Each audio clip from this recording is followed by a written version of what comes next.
I never imagined that I would find myself in this situation. It wasn't something I had planned or even thought about, but sometimes life takes unexpected turns. It began on a typical afternoon that should have passed without much thought, but that day stuck and changed everything.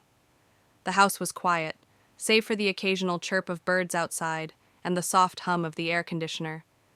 I had just finished cleaning the kitchen when I felt eyes on me, not briefly, but persistently. When I turned around, my stepson was standing in the doorway.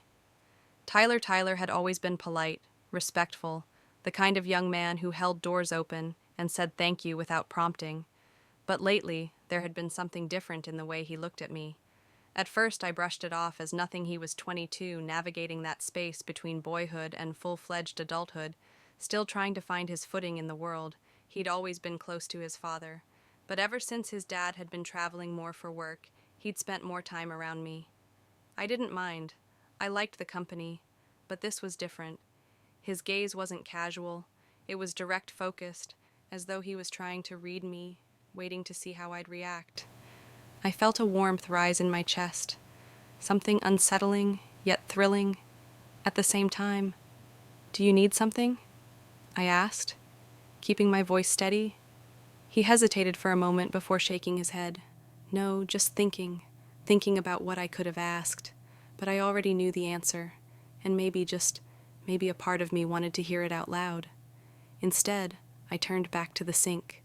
Focusing on the soapy water swirling down the drain. Dinner that evening was uneventful, or at least it should have been. The television played in the background. While I sat across from Tyler at the dining table, I asked him about his classes, his plans for the summer. He answered, but there was something in his voice, a slight edge that wasn't usually there. I felt it in the way he watched me, like he was waiting for something. An opening later that night, after I had gone upstairs, I heard a knock at my bedroom door. It was late, too late for casual conversation. I had hesitated before opening it, my breath catching slightly when I saw him standing there. He looked like he wanted to say something but wasn't sure how to start. He ran a hand through his hair. "I don't know what I'm doing." Neither did I, but I knew we were standing on the edge of something. A line we weren't supposed to cross, but one that was starting to blur. "Tyler," I said carefully. "This isn't, I know," he cut in, "but that doesn't change anything, does it?" His words hung heavy between us, and I should have moved away, closed the door, and stopped whatever was happening before it began. But instead, I waited and watched him say goodnight. At last, his voice became quieter, as if he had come to a silent conclusion, and he turned to leave me standing there. My pulse is erratic. I shut the door, but it wasn't easy to fall asleep that night. I lay awake, thinking about the tension in his voice and the look in his eyes. I knew that this wasn't even close, but I woke up the next morning feeling like I hadn't slept at all, and I couldn't get rid of the feeling that something irrevocable had changed between us. I went about my morning routine as normally as I could, hoping that if I pretended nothing had happened, it would just go away. However, when I came downstairs and saw Tyler in the kitchen, I realized that I had been mistaken. He was leaning against the counter, a coffee mug in his hands, and he was watching me with the same intensity I had felt the night before morning. He said casually, as if nothing had changed. I forced a smile. As I poured myself a cup of coffee, I was mindful of my movements and careful not to stare at him for too long, because I wasn't sure I could take back the thoughts racing through my head if I gave him too much. I sat at the table in the hopes that perhaps if I kept my distance, the tension would go away, but Tyler didn't go anywhere. Instead, he sat across from me and took slow sips of his coffee. "You didn't sleep much," he finally said. I looked up sharply, my heart skipping a beat, and he was watching me again with that same searching look that made my stomach tighten. I forced myself to remain calm and keep my voice light, just having trouble settling down. I suppose nothing unusual happened because he didn't respond right away, but instead leaned forward, setting his mug down. Was it because of me? It was the question I had been dreading, the one that would pull me further into this dangerous place if I wasn't careful. "Tyler, I think we need to be careful here," I said, my voice steady despite the way my hands clenched in my lap. I am aware that things feel different these days, but they are different, not just different. He cut me off, and I swallowed hard, but that doesn't mean we have to do anything about it. He looked at me for a while, and for a split second, I thought maybe he would nod. Claim that he understood and that we could return to our previous situation, but he then slowly got up and approached me across the table. He put a hand on the back of my chair, and I could feel his warmth. "You don't really believe that, do you?" he whispered, and my heart raced. I needed to stop this, get up, and put some distance between us, but I was unable to do so. He touched my arm with the barest of his fingers, and I could feel the room's atmosphere change. The sound of the front door opening shattered the moment I jerked back just as my husband entered the house, setting his briefcase down with a sigh. "Hey, sweetheart," he called. "Sorry I got back so late. Traffic was awful." I jumped up from my chair, my pulse racing. "You're home early." He smiled and walked over to kiss my cheek, unaware of the storm that had just been brewing in the room. Meetings ended sooner than expected, so he did not notice. I forced a smile. Although Tyler had moved away and his expression was unreadable, I could still feel the weight of what had nearly happened between us. I had told myself it was nothing and that I wouldn't let this go any farther, but now that I was standing a few feet away from Tyler, I knew deep down that it wasn't over, not even close. I avoided Tyler for the remainder of that evening, feeling as though he would somehow see right through me every time I looked at him, as if the weight of what had nearly happened was written on my face. I busied myself in the kitchen, pretending to be preoccupied with chopping vegetables, stirring sauces, or anything else to keep my hands busy, but I could feel Tyler's presence in the room because of the way he lingered, his attention never far from me.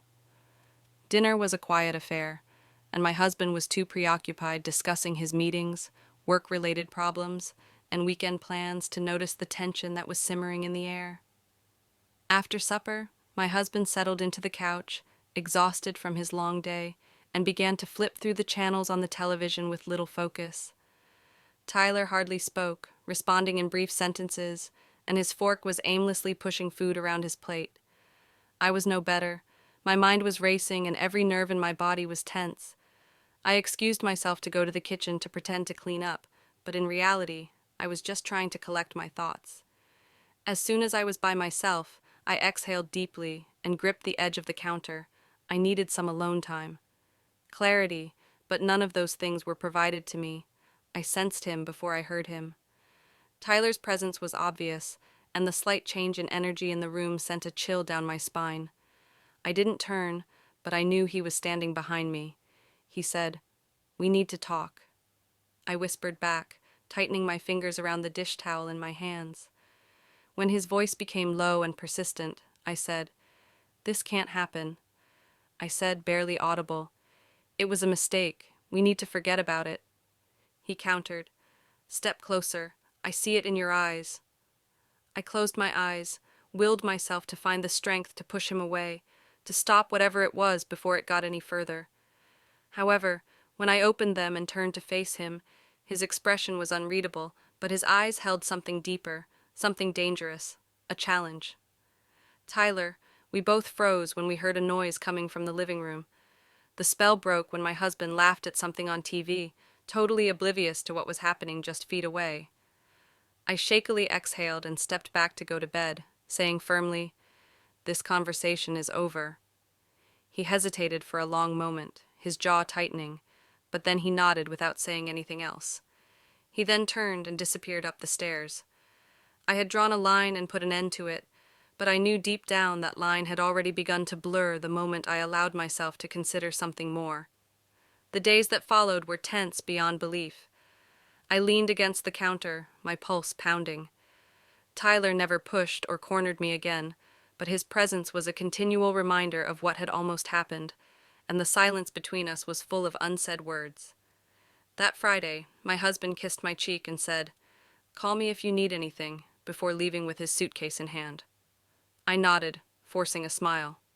He was leaving for another business trip. I let out a breath I didn't know I was holding, and then I felt the weight of someone watching me. I will be safe the moment the door closes behind him. My husband was gone, and the house felt different. it was quieter, and the silence was almost thick with anticipation. I knew Tyler was still there, but he hadn't said a word. I turned to see him standing at the bottom of the stairs. Tyler didn't say a word, and he didn't have to. The silence between us was filled with unimaginable things that neither of us dared to acknowledge aloud. I knew at that moment that I was standing at the edge of something I couldn't take back, and I wasn't sure if I wanted to. I busied myself with mindless activities in the hopes that distractions would dull the thoughts creeping into my mind. I cleaned the counters, rearranged the spice rack, and even folded laundry that didn't need folding, but nothing could stop my thoughts from drifting to my husband. Since his departure that morning, the tension between us had only grown, unspoken but undeniable, lurking in the air like an unseen force pulling me closer to something I knew I shouldn't want. The timepiece. I felt a mixture of relief and disappointment when I realized that I hadn't seen Tyler all morning. I shook my head and reprimanded myself for even caring. I needed some alone time to collect my thoughts before I did something I couldn't take back. I made my way to the living room and sank onto the couch, hoping a little television would serve as a good distraction. But just as I reached for the remote, I heard footsteps on the stairs. I turned my head, and there he was. Tyler stood at the bottom step watching me. He looked like he had been deep in thought, his hands resting on the banister as if debating whether to come closer. My pulse quickened. "You've been avoiding me," I said, immediately, regretting the words. "I thought that's what you wanted," he replied, his voice even unreadable. I swallowed hard. I don't know what's happening between us. He took a step forward, his expression calm but deliberate. "I think you do." I exhaled sharply, my hands tightening in my lap. "Tyler, this can't." "Why not?" He interrupted. His voice was quiet but firm. His eyes locked onto mine. "You keep pretending you don't feel it, but I see it. I feel it." I opened my mouth to argue, but the words wouldn't come because he was right. I felt it, and denying it only made it stronger. He took another step toward me, and I knew I should stand up. Create distance end whatever was happening before it spiraled further out of control, but I didn't move. "You are afraid because you don't know if you can stop yourself, not because this is wrong, but because," he said it in a softer tone. Before I could finish, Tyler was standing in front of me, so close that I could feel the warmth radiating from his skin. My breath caught in my throat. "I'm not going to do anything you don't want," he whispered, his eyes unblinking, "but you must be honest with yourself." My heart was pounding in my chest. I tried to ignore the feelings churning inside of me by closing my eyes. When I opened my eyes, he was still watching me, waiting for my response, and I wasn't sure if I had the strength to give him the answer he deserved. The air between us remained thick with anticipation, neither of us speaking or daring to move. This wasn't just about temptation, it was about the unbreakable connection that had been developing between us, a connection I had tried so hard to ignore. I should have backed off and told him to go so we could forget whatever had been simmering between us, but instead, I stayed with my breath shallow and my hands pressed against my thighs. Stu ground myself. I could hear my heartbeat pounding fast and insistently against my ribs, as if warning me of what I already knew. Tyler was still observing me while he waited for some kind of approval or encouragement, a sign that I wanted this as much as he did. The problem was that I wanted it as much as he did, but that wasn't enough to fix it, so I forced myself to stand up and let out a laugh that sounded more nervous than casual. His jaw tightened a little, but he didn't back off, so you don't think I swallowed hard. "This isn't wrong, Tyler." He interrupted me before I could finish, because it didn't feel wrong. I sucked in a breath, the words catching in my throat. It wasn't about whether it felt wrong, but rather about the consequences and the weight of decisions that couldn't be undone. I shook my head, but it didn't matter. We couldn't. He exhaled through his nose for a long time, his expression unreadable. He didn't say anything, didn't move, just studied me with a patience that made my stomach turn. I blinked, but it was too abrupt and too empty. He nodded, his eyes unreadable. I won't bring it up again if you genuinely think that we should disregard this and think it's nothing. I should have felt a wave of relief. A flicker of something passed over his face that I couldn't quite place right, and he turned and started to walk toward the stairs without saying anything more. I didn't stop him. I didn't call him back. I just stood there watching him go, feeling the weight of something unfinished pressing down on me. I should have felt lighter, reassured that he was giving me an escape from something I had no business entertaining, but all I felt was a hollow ache in my chest. I nodded slowly, ignoring the disappointment that was curling up in my stomach, but it was for the best. After that, the house felt different, and the silence between us was impenetrable rather than just thick. I told myself that this was a spoken. He taking a step back should have made me feel relieved, perhaps even grateful, but instead I felt something completely different, something that made me feel much more uneasy than the guilt I had anticipated. I missed the weight of his gaze, the way he challenged me, and the way he made me face what was happening rather than run away from it. Without him in my space, the house felt empty. The hours went by too quickly, and I was left waiting for something that I had already convinced myself would never happen. I diverted myself by going out more frequently, running unnecessary errands, and cooking elaborate meals that no one had requested. When I got home, I occupied myself with chores and other activities to keep my hands and mind busy, but nothing helped because, despite my best efforts to act otherwise, I knew the truth. I wanted him, and knowing that he had let go and had chosen to stop pushing didn't make it any easier.